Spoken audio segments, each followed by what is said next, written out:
I'm a little bit early, just by 1 minute, but I really was very excited to connect to all of you, and I will invite our incredible guest for tonight just in a second. Actually, he is already here, so I will invite him and we will start. I can see that the people are joining in, so let me view the request.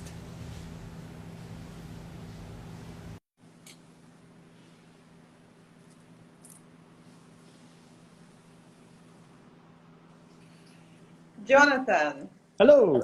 so good to see you. You're very prompt. Well done. I like people who are on time. I was just worried about screwing up the Instagram button thing. Well, you've got it totally correct. Cool. I just had short lesson with you, and you got it. So good potential. Well done. Thank you. Thank you. So I can see people are joining. So we'll just give them maybe I don't know, 20 seconds or so I can start the conversation, and I'll say a few words about the whole project that I've started, Conversations with Olga, and I'll introduce you very briefly because A, you don't need an introduction, B, you can introduce yourself, and C, I think there is such an incredible amount of information or points that I would like to talk to you about that I will try to condense as much as possible the former part of the conversation. Great.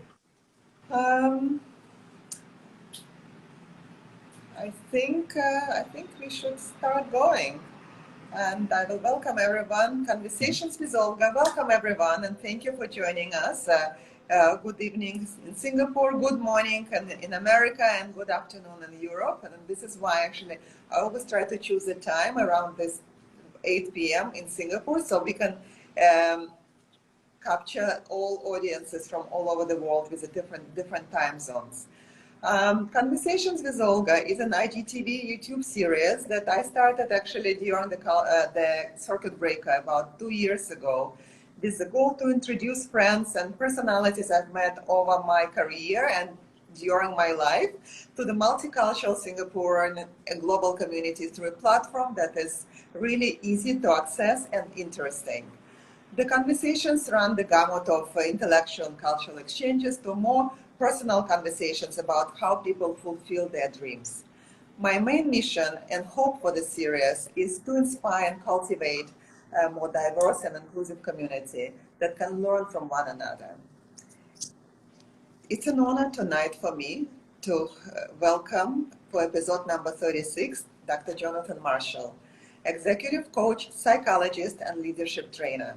A third-generation Singaporean trained at both Stanford and Harvard, Jonathan has published articles and given talks on psychotherapy, meditation, hypnosis, and peak performance.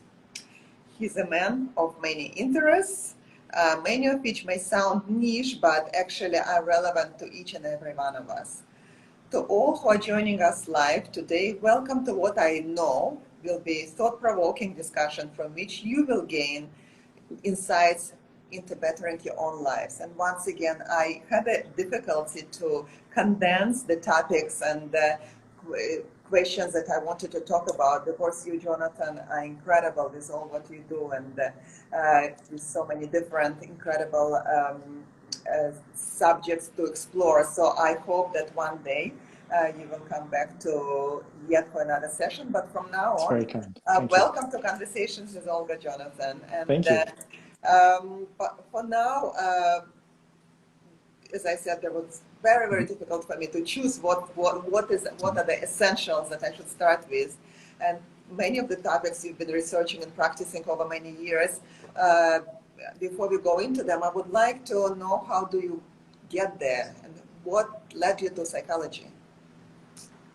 It's such an enormous field, and I grew up in a rural part of Singapore. I mean, we were next to a kampong, and on Thai Pusam, I saw people go around with like those oranges and the fish hooks in their bodies as they walked along barefoot for miles in Singapore. And there were always, there was Chinese mediums, and there was the Malay kids who I would hang out with would talk about how the Bomos would do all these stuff. So I grew up in an environment where I think, like many people, like where the idea of what is a human capable of, with or without the belief in spirituality, was important. And so the mind-body connection, hypnosis, meditation, the things which right now have become very popular in mainstream media.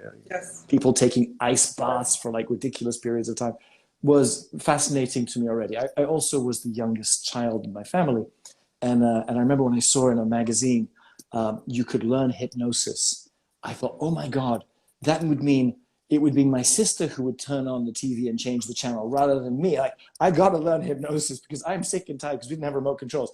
Going up to the TV because she wanted to watch channel 3 instead of channel 5. So I think intellectually the curiosity has always been there. I think in terms of emotionally, psychology is incredibly, or psychotherapy is such a privileged position where you're very, very intimate and close with people, at least in the way I practice it.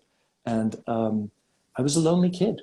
And I think somehow that sense of loneliness inside me encouraged me to want to be in an environment where I was either working with people who are lonely or just experiencing closeness. And so that, I think that was part of the journey too. Yeah, that's true. And I actually, I've read a lot of articles that you've written and about you, and a lot of what you research is a human psyche, peak performance, healthy relationships. They all have to do with unlocking our best possible selves.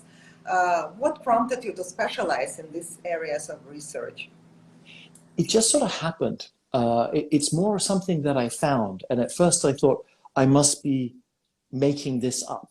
And then I came across a talk by Gabor Mate, who's a luminary in the field. And he said he was onto something similar. I'm like, okay, I'm not just making it up how people who, feeling a lack in one area compensate. So for example, mixed martial artists, I remember working with them to do the psychological side of coaching before they would go into these terrible competitions where their job is to really beat each other and they can come out desperately injured. And, a number of them saying, my core fear, my real belief deep down inside is that I am physically weak and pathetic. And when one martial artist said that to me, I was like, this is a human weapon. This is the closest thing to a human weapon. And his deepest belief is that he is physically weak and pathetic. I was like, okay, this is happening all over the world. We tease like the men who have tall buildings named after them saying, oh, it's because they've got, a small phallus or something. There's something to it. We are compensating, or at least many of us are compensating by exaggerating. Yeah, very true. And that's it. And that's why I thought that the thoughts that you spark in your readers for sure make us wonder about our own true purpose of life and what really matters to us and the ideal ways in which we want to conduct ourselves.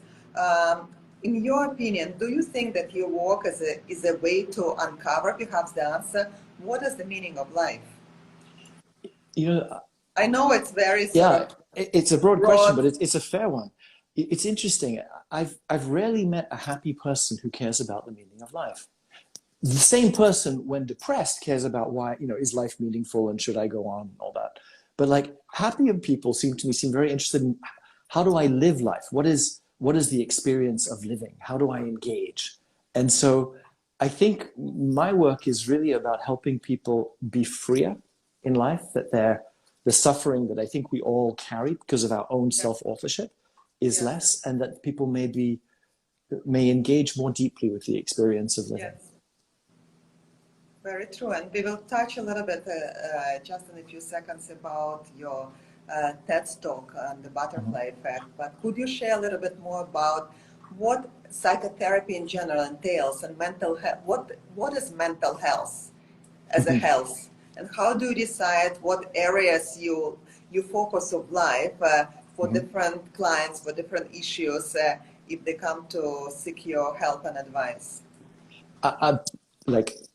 My profession regards, a mental health problem or a mental illness being when you sort of deviate from the norm in a way that causes you suffering and prevents you from relationships or work. Myself, I think as long as you are causing yourself to suffer, you're mentally ill. If I bang my head against the wall and I don't like the fact it gives me a headache, well, that's an illness. And I think perhaps if we become awakened or enlightened or whatever, many systems in the East have described it. Until we get there, we're mentally ill because we are with our own thought patterns, our own beliefs and fears, like these MMA guys going around believing that they're pathetic. Like we are authoring our suffering. And so I regard mental illness as something that pretty much all of us have some experience of. Not necessarily something I can treat, but that our job, not just my job professionally, but each of us, is to try and free ourselves from that and to be to think and be in such a way that we are not causing ourselves to suffer unnecessarily. Yes, and in order to do that, I think, yes, it's an ability to walk with your mental, with your core mental knowledge of your own self, I think, and definitely, to me, it's a daily job and daily task, I think, Yeah. as the minute you wake up. I've listened to your TED talk on the butterfly effect, and you talked about what makes someone successful and what contributes to someone's ability to unlock elite performance. You mentioned that the common factor is actually the toxic belief. Could you please tell us a little bit what does a toxic belief mean and how statements that we tell ourselves can affect us? You just started on that we all can sort of psych ourselves up to something, either good or bad. So can you please tell us a little bit how does it work for your motivation or demotivation or for reaching the goals for this management? Yes. I think pretty much all of us have toxic beliefs about ourselves. Just many of the peak performers I've worked with are compensating for their toxic belief by excelling. So they've learned, many of them, to use that fear in a good way. So, for many people, when you drill down, they might believe I am inadequate or I am unsafe or I'm unlovable. It's that deep fear, which when it gets triggered, you're like, ooh, it's a terrible feeling. And basically, I think everybody, I've met perhaps 6 people in my life who I've interviewed where I don't think they carry a toxic belief, but the vast majority of us. And it's often something that occurs in childhood, like the MMA guys, the mixed martial arts guys. I'm physically pathetic. I remember one lady saying, I will die in poverty. And how this deep fear, which was related to the fact that one of her uncles was very poor. And her teachers used to say to her, you're going to be poor because whatever, they just said that to her. And so, is it a surprise that she is a financial wizard? She is somebody who is running a large investment tool, and she makes a complete fortune, but she lives every day with the fear that she will die in poverty. Yeah. And it's still, so in her case, it has propelled her to excellence, but the anxiety behind it is still choking her. She's not freer from it. It's still there. It motivates her to what in normal life we would say, oh, she's a successful person. But if you look underneath the hood, I don't think you'll find that she's happy. Others have managed to overcome these things. And yes, they may still have the strength that comes from compensating from the fear. Yes. But they've been able to reduce the fear itself. And I think that is really successful living, where you're able to be more free. So these things may not necessarily come in childhood, but they often come then, and they often come through difficult situations, traumas, difficult household situations. And I've wondered, and this is just my own pontification, are we programmed? Are humans programmed to have this? Because I just think that almost every single human being does. And so while, I might complain, oh, my mom and my dad, they screwed me up, and maybe they did. But maybe the most optimal situation, I would still have a toxic belief deep inside. Yes. I so believe in it. I also believe that, yes, I believe that perhaps we are programmed, but also I believe in visualization. So if you visualize something, to me personally, I kind of tend to gravitate and send these signals into the universe that attract certain things, good or bad. So I'm obviously trying to progress with good ones, but in general, that's something that I think is extremely scary sometimes. And talking about the shifting maybe mindsets, I should say. Just recently, actually, a few days ago, I went to see a very impactful play staged by the Singapore Repertory Theatre called The Almighty Sometimes, and it really touched me, very, very touched me. Have you seen it? I heard about it. I heard You've about it. heard I don't know about if it's it. still on, but I want to Yes, hear it. and I spoke to you about it, I remember Yeah. as well. So it touched me very deeply. And it's very relevant, I think, to the conversation that we have right now. It's currently still on. So Mhm. our viewers, if you're listening Oh, to good. us both, please make an effort, go and see that's really worth it. And the acting is superb.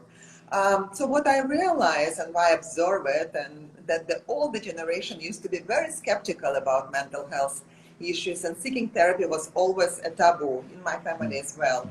Uh, but now with the younger generations and awareness about mental health, and there is a lot more acceptance, I feel, of seeking help and making the time to understand our own selves, our emotions, and thoughts much better. As a psychotherapist, what do you think about this shift in attitude, especially, I believe, maybe in the past few years? Is it due to COVID era, or Even what's your before take on it? COVID, something happened shortly. I don't like shortly before COVID. It seemed to me there was a real change, at least in Europe. I remember I spoke to an old supervisor of mine. I said, "Gosh, I set up this little clinic inside a law office. They asked me to come and do it, and I thought no one was come." I said, "I am packed." Immediately, I was packed. I was like, I was so shocked. And he said, "Not surprised." I'm like, "What do you mean you're not surprised?" He goes, "I set up something similar for the law society of his country." And he said, I thought he said 17% uptake from new lawyers. I was like, 17? That's incredible. And he said, "What's wrong with your hearing?" 70, 70, 7 out of 10 new lawyers were signing up for the counseling service offered by the Law Society. I was like, how's that? That's amazing. That was before COVID. Now, I mean, during COVID was the best thing for mental health professionals who needed to get business because they all had waiting lists. And I think Yeah. there is a sense now of like, this is just an illness. These are problems. I don't know if it will last. I hope it will because I think psychotherapy and psychology has something to offer people. Yeah. Sometimes I think that there is a risk that we use psychotherapy as a crutch, that we don't talk to our friends because I have a therapist, or we become obsessed in the world of therapy, and there can be a dependency there. These are all genuine risks, but there's an enormous amount of good stuff that can come from it, and I think this change is probably a really necessary one. Yes, I agree with you. However, as a devil's advocate, I want to share that when I Mm. was growing up, the notion of, for example, ADHD was non-existent. But now, especially in the US, it seems to me that the majority of children and young adults, especially these days, are diagnosed with at least with a borderline ADHD and or some other kind of a mental disorder or deficiency. What are your thoughts on how people are being diagnosed with ADHD and various disorders, and what's your Yes, take on this prevailing growth? I do quite a bit with ADHD, but it's not my area of research, so I have to speak somewhat cautiously. But Yeah, no, yes, for I'm not example, even, it's in general, maybe, just I general. think. Okay, I mean, like in France, you'll be diagnosed with ADHD 1/17th of the time of the US. So I have worked with people who are adults who are floridly ADHD, shockingly so, in like really dramatic, significant problems with relationships and work because of obviously being ADHD. And I remember one gentleman saying he'd been in 9 years of therapy with 3 different therapists. I was like, no one has talked to you about your attentional issues. So there's a sense of, wow, his life really would have been better if, I think, if that had been identified and treated. At the same time, I mean, there are physicians who you can just go and pay and say, you know what, I need Yeah. more time on my exams, or I need something, can you help me?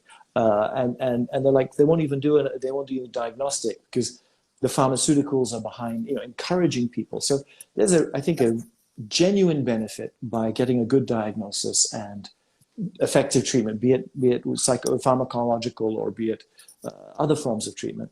But then there's a massive push to prescribe. You can, for example, Yes. a study came out looking at different places in the United States where if you go in to, I think, Los Angeles, they found, and say, I'm kind of afraid of going to parties, I feel a bit nervous, I think that's one of the places where you're most likely to be given antidepressants. It's like, that's not okay, Yeah. so I think it's tough. And I would say, go to the best psychiatrist you can, maybe get a second opinion.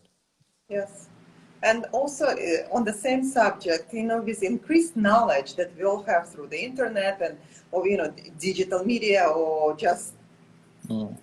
we are exposed obviously to much more than before, and we have a high awareness of mental health. The flip side is that we often hear people throwing this around terms so casually, misdiagnosing themselves or others, or better half or worse half, and throwing that statements like, "Oh, this person is narcissist," or "He's passive aggressive," or "He's bipolar."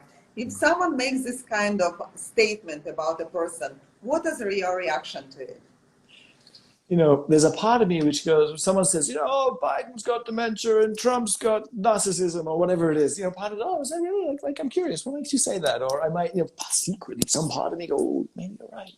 But another part kind of cringes, going, we are weaponizing pathology. If somebody has narcissistic traits, that actually is a description of a form of suffering. And that's very sad. Now, that person may be a rotten boss, because of those narcissistic traits or not, but to sort of weaponize these diagnostic terms, I think is very sad, and it means that somebody who can go, gosh, I am kind of narcissistic. It brings on another load of shame, and so I feel pretty mixed about it. Yeah, I agree. That brings me to another subject about relationships and attachment styles and insecurities. So there are a lot of different types of groups of relationships. Obviously, we forge in our current day and age, and many of us would naturally be more interested in our private relationships, whether they're romantic or not. But before we talk about intimate relationships and personal relationships, I would like to step back a little bit and talk about different kind of relationships, professional relationships in workplaces. We are more aware than ever of the red flags in the workplace, especially right now when we're all stressed and anxious, or many of us are stressed and anxious, and we see the quiet quitting, calling out toxic management. This is how now the norm of, I think, especially of the younger generation. From your experience and research, what are the most important values keep in mind when forming work relationships? Wow. Okay. I know it probably would be the whole session just on its own, isn't it? So what are the important values when forming work relationships? I think one mistake one often makes is, why am I doing this? Why am I in this work setup? So I'm working with an executive right now who fundamentally believes I must be authentic at work. And for her and her cultural background, what is authentic is abrasive to everyone around. So if her value is being authentic, well, she's looking at not making it to a senior level, and she's going to need to find a job soon. If she's looking at it as like, we are here to make money, or because I believe in the work I do, or I like this kind of work, and now let's try and compromise on how do we work it out, I think she'd be much better off and happier in the long run. But it means some form of compromise. So I think knowing, why am I doing this job? And then stepping back and go, okay, where do I need to kind of adjust myself? If I am in a foul mood because of a fight with my husband, authentically, I might want to be in a foul mood with my business partner, but that's probably not a good idea. So it's like, how do we, to think, what is my purpose for doing this? And to then step back and going, how do I shine my authenticity in a way which is aligned with that purpose? Yes, thank you for that. But I think being authentic also brings us to sometimes form strong connections with colleagues, and some of them can become our closest friends. Indeed, we spend most of our time, or a lot of us spend most of our time with these people. And from that, even romantic connections might be born. So it's not uncommon, I think, for employees, especially these days, to treat different stuff in a different ways. Business is, after all, biasness sometimes is a human nature.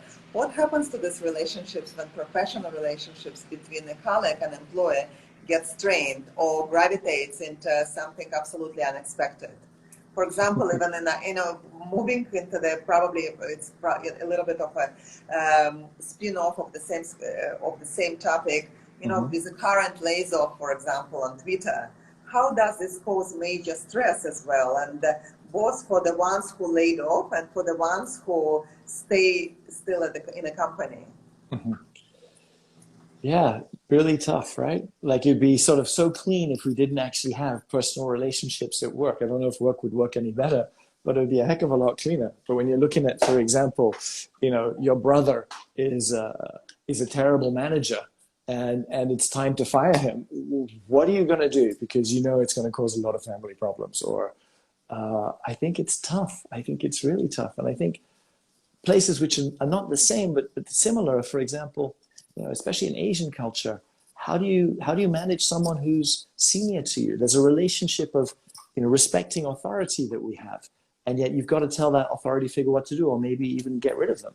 That managing the dual roles that we have with each other in the workplace, very tough. And then when you start getting into the complexity of sexual relationships, particularly between subordinate and superior, it's something that I see sort of not infrequently, and the incredible complications that can happen years later from that. Yeah, very tough. I would love to give a simple answer. All I can say is, yeah, it's a tough one. Yes, but yeah, I know. So that's why, I'm sorry for giving you all this a little bit of No, I'm provocative curious why you're question. asking. Actually, Yeah. part of me wants to be ashamed. Oh, tell me, Olga, what's on your mind? Yes, and still on the topic of the work relationships, Mhm. it's and the success of the leadership. Yeah, A leader can make or break, as obviously the employee's experience within the company. yeah. What are the key values a leader should have, and how do you convince actually companies to focus on training with good leaders? You personally, Yeah, I do a lot of leadership training. I was on yes, faculty uh, teaching leadership for many years.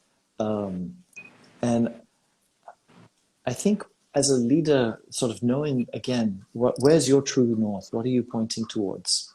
And to kind of be straightforward. It's like, okay, if I want to, improve the environment in Singapore by working in sustainability, that's why I need to work with other people. So if my first priority is this, then I also need to think about, for example, people. And so how do I bring them along? There's so many people who, for example, as managers, are terrible, but as visionaries, they're brilliant.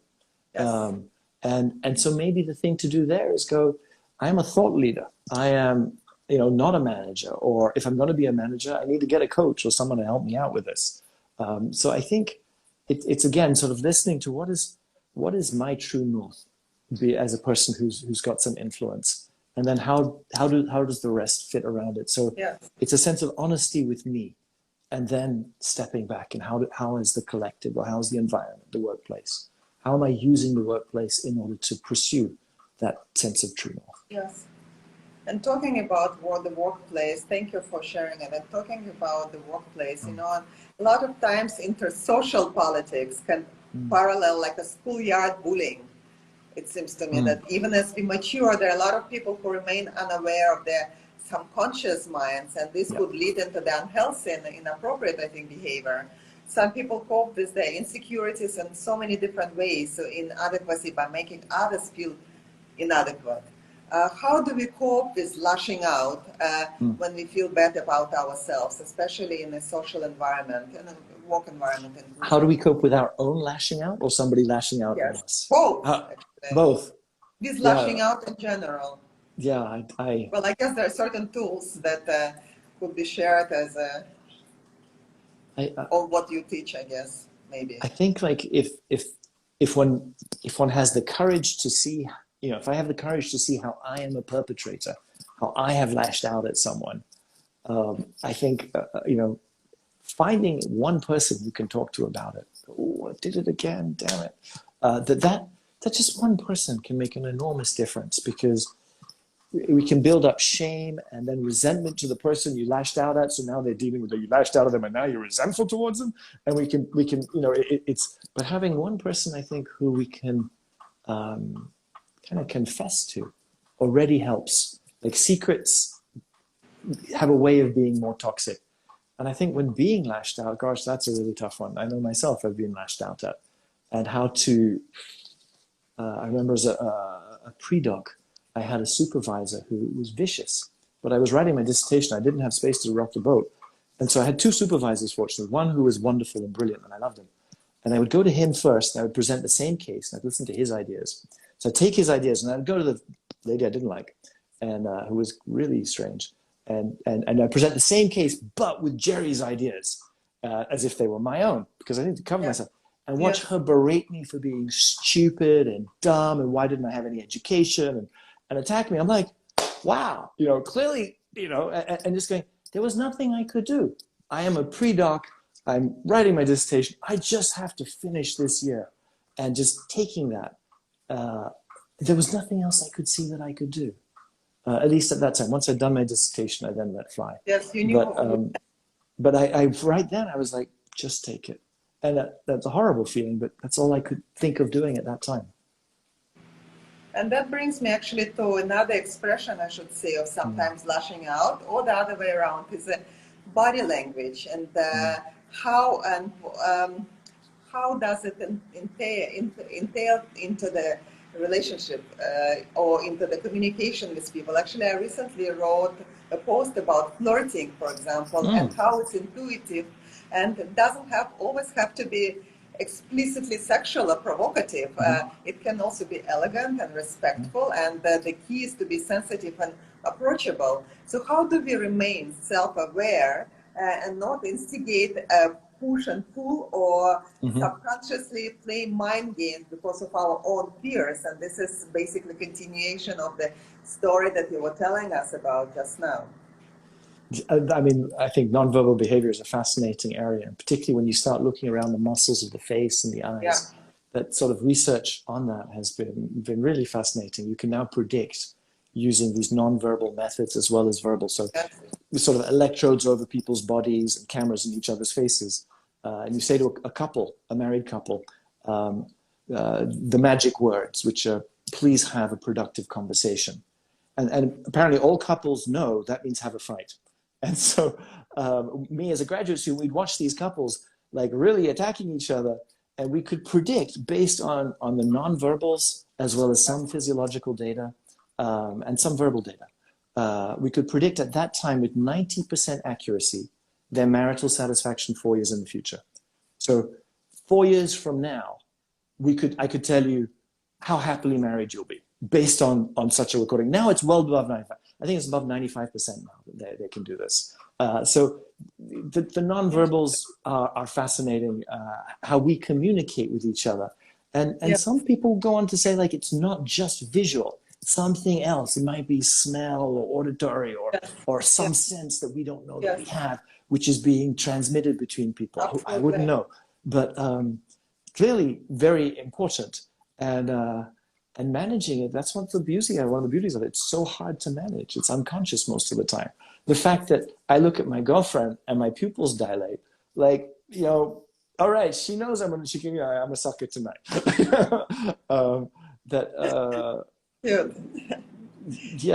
I think I lost the question. Sorry, Olga. Because I bring you back. We're talking about the body language. Actually, I wrote another caption purely on the body language, and you did talk about it, and how it could be shown in so many ways because of our own experience, and yet it's such an important form of communication. To me, I communicate with people, as you know, all the time, and by staging my events and by doing so many other projects. I'm very sensitive to the body language. I pay attention how people hold their hands, how they smile, or how they say hello to you, and yet looking somewhere else there to see whether there is somewhere better person for them to talk to. So I'm extraordinarily sensitive about it.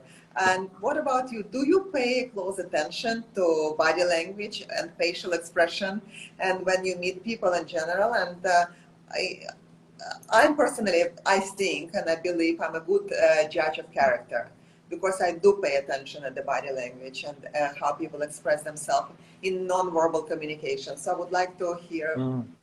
I think I used to, especially as a student. You learn these things and try and work out. Oh, was that a look of disgust? And oh my gosh, she feels contempt towards me. And I remember my first piece of research was on memories of sexual abuse. So I spent a lot of time reading about childhood sexual abuse. And I started, it just felt so dark. I'd walk down the street and I would go, oh, that person's showing signs of sexually.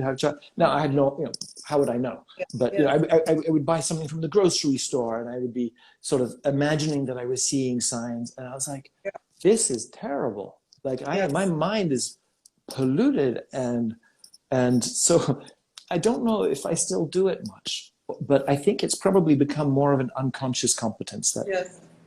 we are all, since the age of 2 and before, we're reading each other's nonverbals. So I think it's there, but it's not consciously so, unless I'm anxious.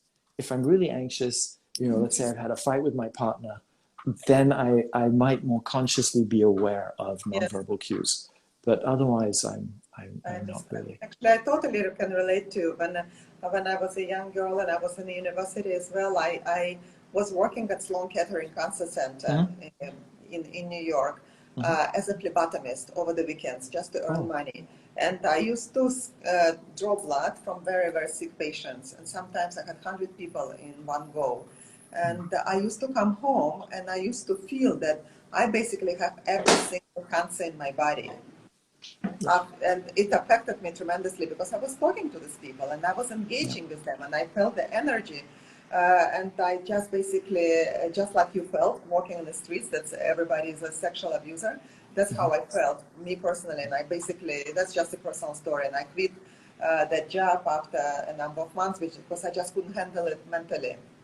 I think that's one So of the occupational hazards of the probably, psychotherapy is emotional contagion. So it's if somebody has trauma, we sometimes call it contact trauma, that yes, working with them with the trauma, it somehow can come inside. And yeah, I remember one of the first, and it was quite an extreme experience of it. I was working with a lady who had a recall of gang rape. And it was one of my first experiences of working with someone who really seemed to pop open a repressed memory. Because whether or not repressed memories exist, it's a matter of debate. But this, I was like, oh. And it was as if the room became flooded with terror. And I, for about 2 weeks afterwards, felt some of this horrible panicky feeling inside. And now, as a shrink, I would say, well, this must have triggered some of your own experiences, Jonathan. I'm like, I really don't think so. Like, that's a great excuse for it, but I'm like, it's as if something happened in the room. I inhaled this yeah, terror, and it took time. Now I can work. Well, I can't say comfortably, but I can metabolize fear like that from a client quite quickly. But be it depression or trauma or other things that we can take it on. And as long as we're healthy, I think as a therapist, or you've got good supervision, or you've got that one person you can talk to, then you can metabolize it out of you. yes. But it otherwise can, yeah, like you have for you, it can make you go, I don't want to do this job anymore. Yes, exactly. And this is how you, because actually I wanted to ask you, how do you personally disengage from the issues of your patients? Um, I make ceramics, among other okay, things. excellent. So I started pottery. I was actually only about Oh, 2 years great. ago, but I have So it's yeah, good some kind of friends. also part of meditation process, probably. Yeah, We yeah. will I have a touch a little spiritual bit later on. practice. Yes, yes, and we'll talk a little bit about it. Yeah. And I will ask you a few questions because I want to know and I want you to share some Mm, of your techniques and some of your activities about it.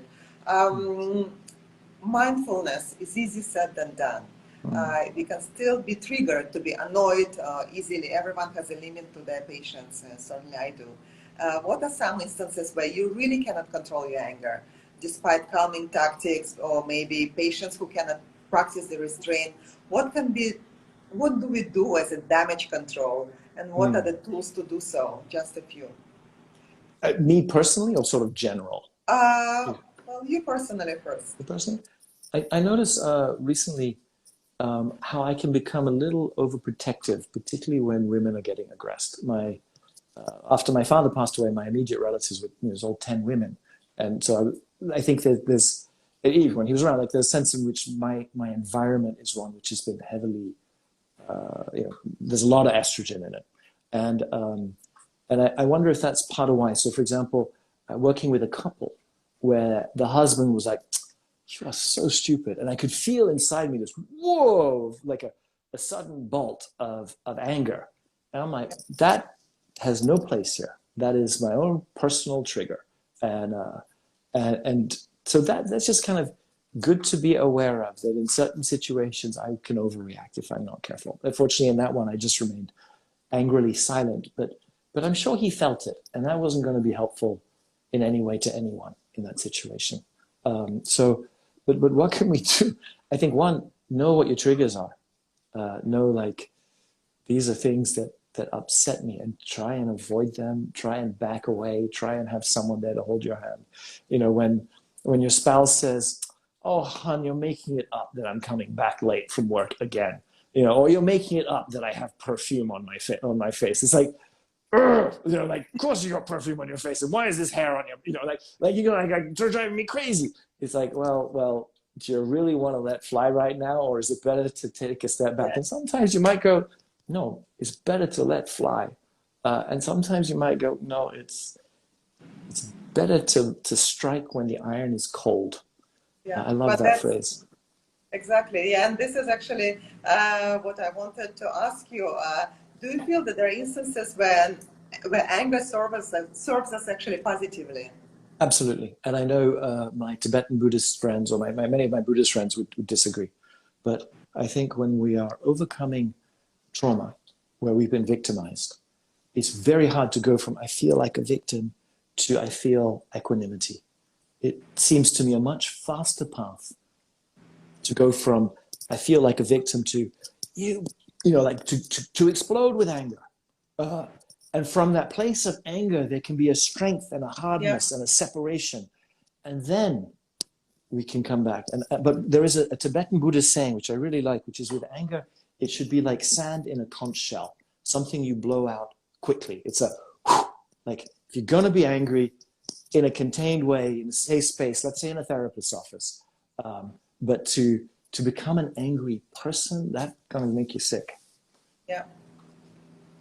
Thank you for that. And that brings me yet to another emotion. And we talked a little bit just now about anger and miscommunications and frustrations at work or life in general, and even a little bit about the romance. But sadness is a negative emotion that can be very debilitating, I should say. And as we reach the end of the year, yeah, Thanksgiving is coming, and Christmas is coming, and New Year is coming, but yet I know there is a bound to be spike of seasonal depression, or at least stronger feelings of sadness and loneliness. I know I experienced it myself, and I also know statistically, I've read it somewhere that the biggest number of, let's say, suicidals or attempts in New England, for example, are during the Thanksgiving and Christmas.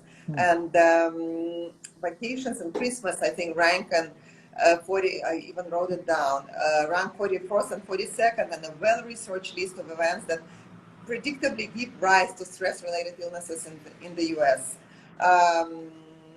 So I would like you to share with us why is that, and why the seasons matter. There's some stuff you've said there which I didn't know. So, for example, stereotypically, I think of early spring being a time of suicide. Oh, really? Okay. Because in the darkness of winter, where people get depressed, often they don't have the energy to kill themselves. But that as everybody else starts getting happier, and oh, it's now springtime and they're happy, but I'm still depressed, but I have more of the energy. Now I'm more likely to kill myself. So that's sort of at least what I was taught years ago. But the darkness itself, literally, like, so if you live in the northern or southern hemisphere, you might have this issue. Where Singapore, we don't really. But simply less light coming into the eyes, less sunlight, can cause hormonal changes, which means that we become more depressed. But I think also Christmas. Oh, you see all these postcards of people getting together as a family. Oh, I'm not Christian. I was like, I don't have a family. I'm living in Singapore and no one's around. But it's like, feel lonely. And it's like, and loneliness is such a terrible thing. Yeah, I think that can be a real trigger. Vacations are known to be a cause, for example, of stress-related illness, which is sort of crazy. People take vacations to be happier, but many people get sicker. But I think especially the end of the year, In the Northern Hemisphere, even more so perhaps, because you've got the darkness from the seasons, and then you've got the coming together in the cold of the family. But if you don't have that, or if you don't have a family you really want to see, it can be all the more blue. Yes, probably also the birthday blues. It also happens to some people during their birthdays, and I've observed it myself. Yes, there is a certain trigger, I think, that happens during the birthdays, especially maybe perhaps some particular dates or years, I don't know. How do we cope with, how do we cope better with this seemingly uncontrollable spike of sadness? You What are mean your around seasons or just suggestions? generally? What would you suggest? I mean, I can think it's seasonal. I think, for example, I Yeah, remember seasonal, yes, but when I was in Boston for my postdoc, I was like, no, I am not going to have seasonal affective disorder. I will not let it bother me. I bought this sun lamp, and every morning I turned this thing on. Maybe it made no difference at all, but I didn't have the blues at all. But I was worried about it. But I think again, like companionship is really valuable, and if you have a lifestyle which is healthy, you exercise, yes, you eat decent food, you get enough sleep, you try and do things and cultivate things you enjoy, and you have relationships that are meaningful to you. That both means you're less likely to have like spikes of sadness. yes, yes, But if they do come, which they will, for most of us, that there are people who you can lean on, and there are healthy habits you already have that are protective, the exercise and the decent food, that sort of thing. thank you. But it can be helpful, like if we have spikes of sadness, like for example, a lot of people are undiagnosed bipolar disorder. And that's one of the conditions where it's really good to get diagnosis. Not that you necessarily will take medication, but to know that that's there. Because it can be such a debilitating condition. Yes, absolutely. And just to deal in general with intense emotions, we deal a lot, or I deal a lot, and I think we all do, with self-conscious emotions, guilt, shame, insecurity. And building and maintaining personal relationship is also not easy, of course. And since we live such a diverse and rich lives, there is a common way for us to recognize these emotions and deal with these emotions productively, and not so for them not to harm us so much on a daily basis. So kind of, how do I not get overwhelmed by my guilt Yeah. or shame or hatred? I think, there are many little answers to that. One is, if you know your trigger is guilt, then Yes. maybe every day having a little log. Now, these are the sort of things that especially cognitive behavioral therapists will recommend, but so few clients actually implement. But those who do tend to get benefit from, which is having like a daily log of, how did I do today? Oh, I felt pretty guilty when I didn't tip the taxi driver. Okay, was that a good thing to have done or not? So that you monitor it, and you can become more articulate and intimate with knowing your own emotions. So as they arise, oh, I'm feeling that bad feeling again, you can take aversive action. You can take an action to back away from it. I'm being I can feel my anger rising. I need to back away. Because once it gets above the little levels, once you get flooded with guilt or flooded with anger, it's almost too late. Let's say that, within 6 seconds of being triggered, if you haven't taken action to stop the flood of chemical changes that are going on in your brain, it's kind of too late. It's going to be a long time. So to take very quick action, go, whoa, I'm getting triggered, and immediately to try and take an action that will take you away from that is helpful. But after So 6 seconds... It's important to recognize it immediately, 6 seconds. Yes. And so that daily habit of kind of, where did I feel, my shame or my anger or whatever is your triggering emotion, if you have one in particular.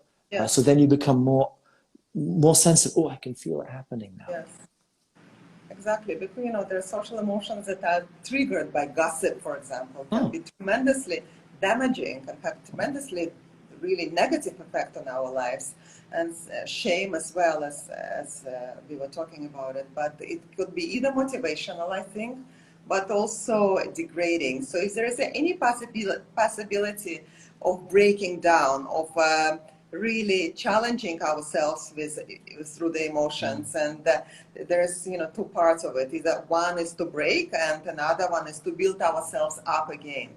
So what is this flip? What is the difference? How do we take the good out of bad, I should say?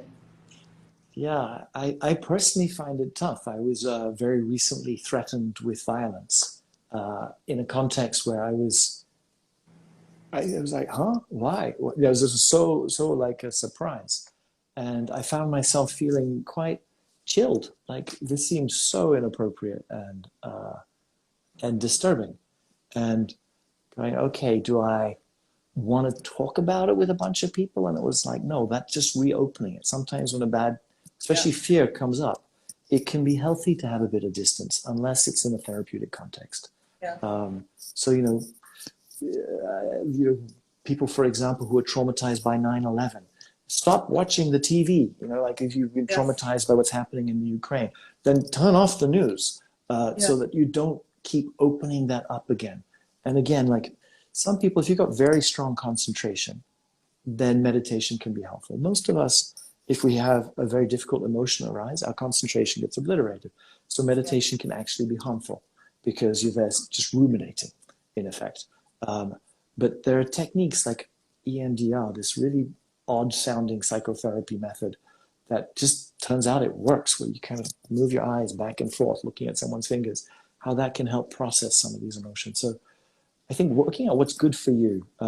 Several of my friends dance, and like they yes, dance. That's their yes, therapy. One of them, she dances at least once a day. Another yes, close friend, like she's taking 2 dance classes this evening.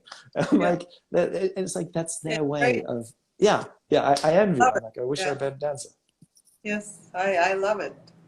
Um, that's great. I mean, and these are the really, really good points and very useful. Thank you for that. I would like to move a little bit into the, well, I shouldn't say a little bit because it's really a loaded subject, but at least to touch a little bit on phobias and addictions. It can be sometimes difficult to understand what is phobia actually is and what is the difference between rational and irrational fears and where do the phobias sit on this particular spectrum. How do we know what phobia we have and whether we actually can work to overcome it or we just have to live with it or come to you for a number of sessions? Olga, I just want to go like, come on, what's this fear you've got? Like, tell us about the phobia. Well, um, I have a phobia, but Go for that's it. different. Do you want But to when I tell was us a or child, I choked.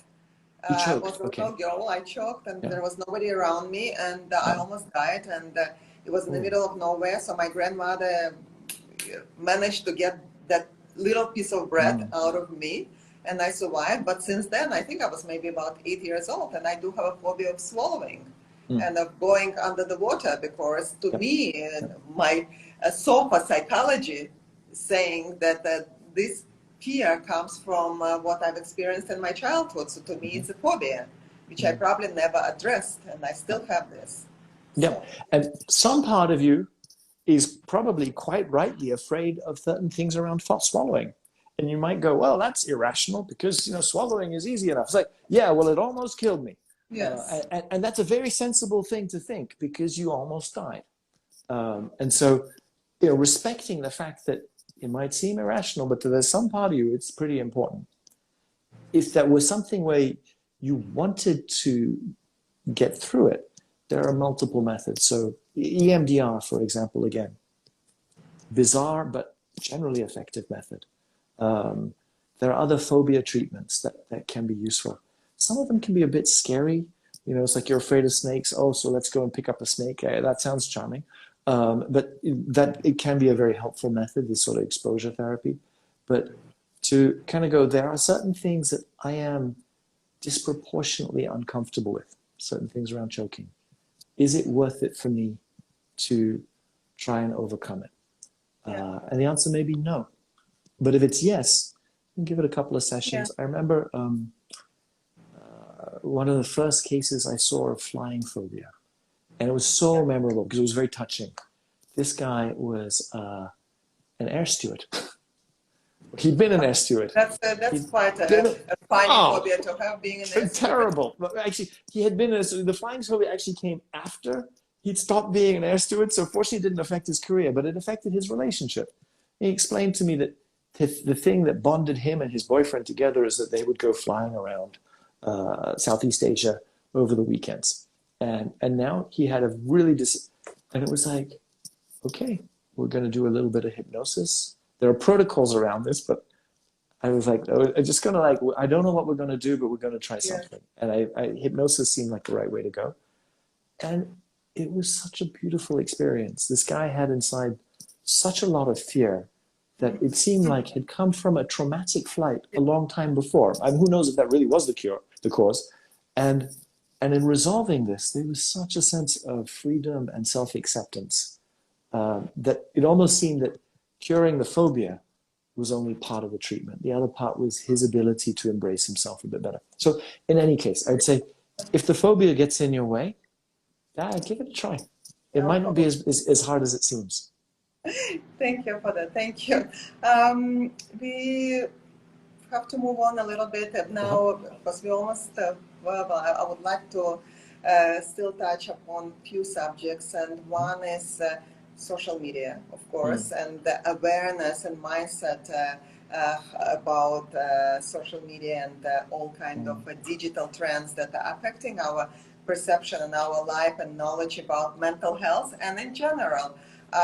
Do you think that it's the escalation of this whole social media and anxiety and stress is due to COVID-19 or COVID that affected that in general, or is it mental health issues that are escalated due to some other world issues or the world in general? And because to me, the social media is definitely an addiction, and it's very real one. And I see the FOMO effect on many people, and it affects me as well sometimes from time to time. And also the abundance of the information sometimes that is available on social media, that it really feels overwhelming. What is your take on it? I remember I was working in a little company. It was a startup of 20 people, and we created what's now Yahoo Mail, like a competitor. It was Gmail didn't exist then, so it was online. Wow, that's in your previous life. That was my previous life. Unfortunately, when we got bought by Yahoo, my visa was out of status, and it wasn't my fault. And so I didn't get. I would have retired age 27, but that didn't happen. I went to graduate school instead. But I remember, like, as social media came in, so we were right on the bleeding edge of what was going on the net. And as social media started to come in, I just thought, this is not for me. Like, stay away from that one. Because I just thought the capacity for it to consume my life was real. Also, I thought. And I think there's so many great things that happen with social media. Like, you get to do these interviews.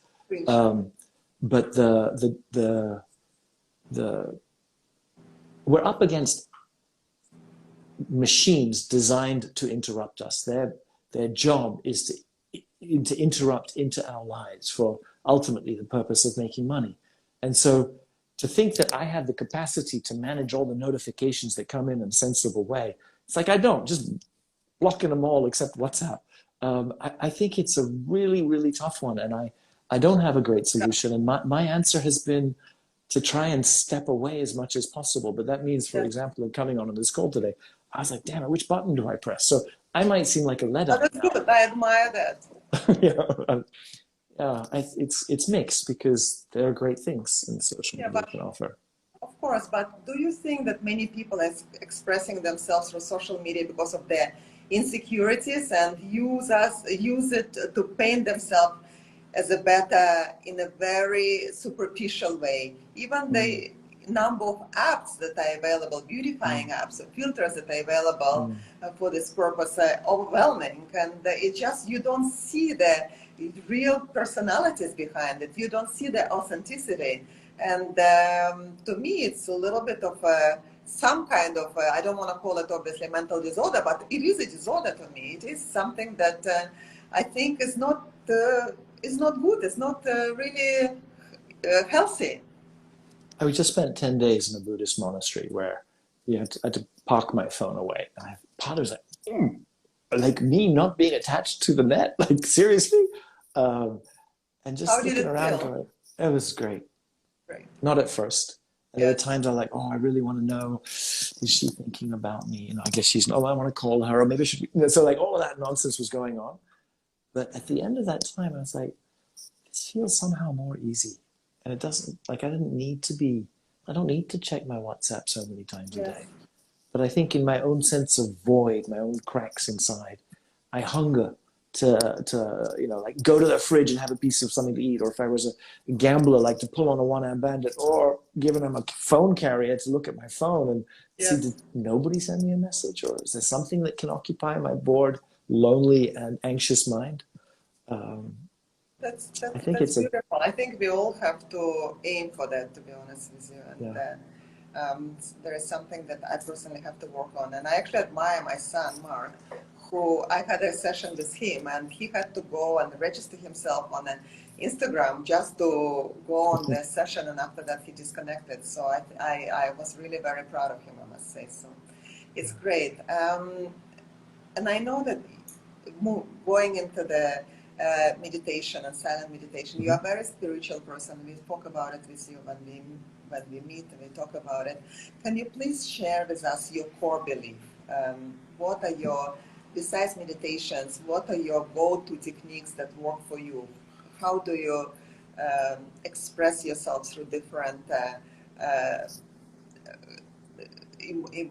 how shall I say, through different beliefs that you have for your own self? I mean, I think spiritual practices have helped me, especially as sort of a daily thing, and to go on retreats once in a while. I think it's a good top up.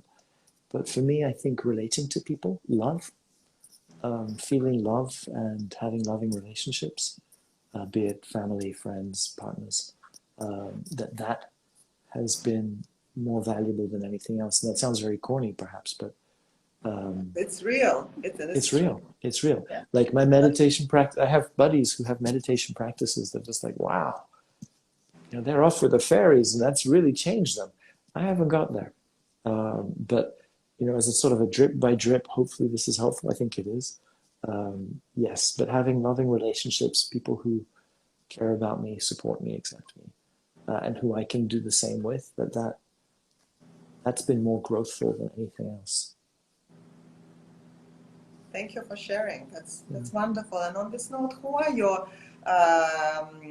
most favorite? I don't know, favorite if it's the right word. Psychotherapists who are your basically, I don't know, the guiding lights, I should say, from Rav past, present, Yeah. perhaps. I mean, like What in are terms of they? my experience, that supervisor I mentioned, Jerry, he just an amazing man. And last time I saw him, he was being affected by a neurological condition and may have had some dementia. I just thought, wow, such an incredibly brilliant, kind, helpful, generous guy.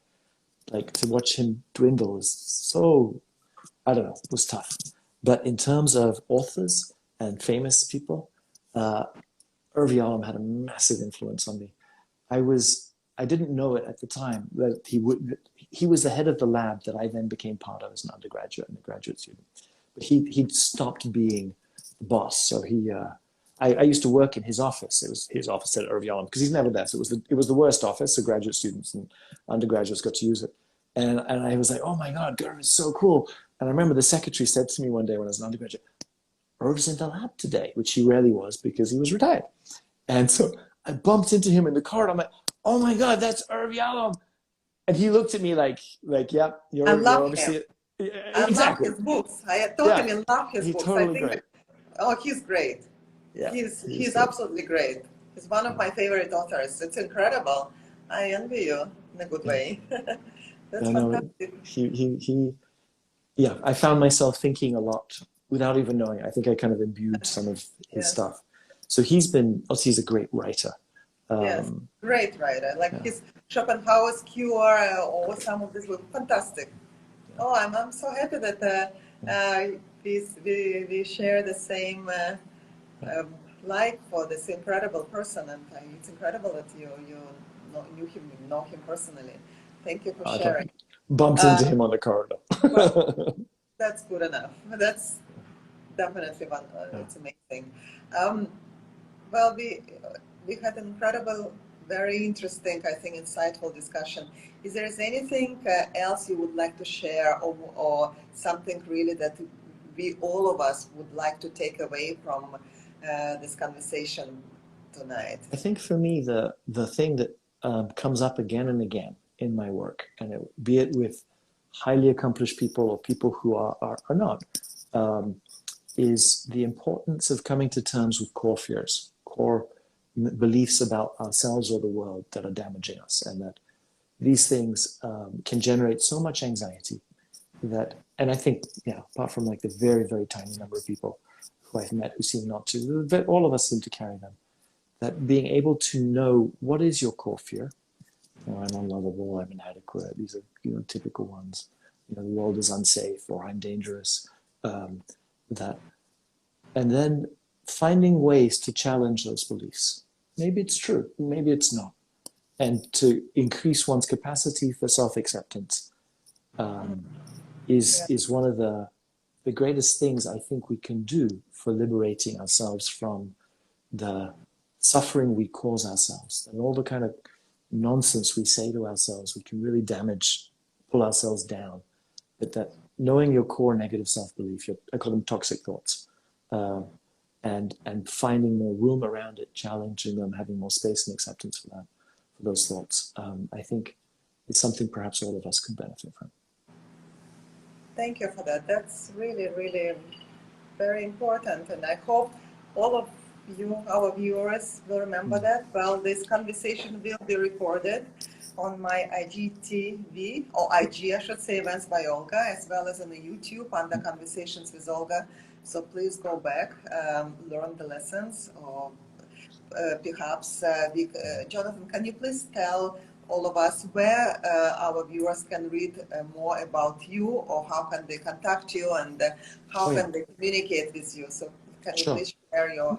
Marshall.com.sg is my website, and there's a contact page there, and there's a page with some of my writings and some of my media, including a TEDx talk I did recently.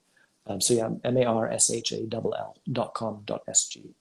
Fantastic. And by the way, just a little bit of trivia information for viewers who might realize that Marshall is a last name of Jonathan is a very familiar last name. David Marshall is Jonathan's late father, who was a chief minister of Singapore in 1955. So just a small note on that. And thank you again, Jonathan, very much. And thank you, everyone, for joining in, for listening to us, for listening to Jonathan. And stay tuned for more episodes to come. And I hope that, Jonathan, you will come to Conversations with Olga one more time, and we will choose a subject, and I will try to narrow it down a little bit more today. It was a little bit of a broader introduction of you. So I will tap on your time once again sometime later. Thank you for the privilege of joining me. This has been lovely. Thank you very much. Thank you. Bye. Okay.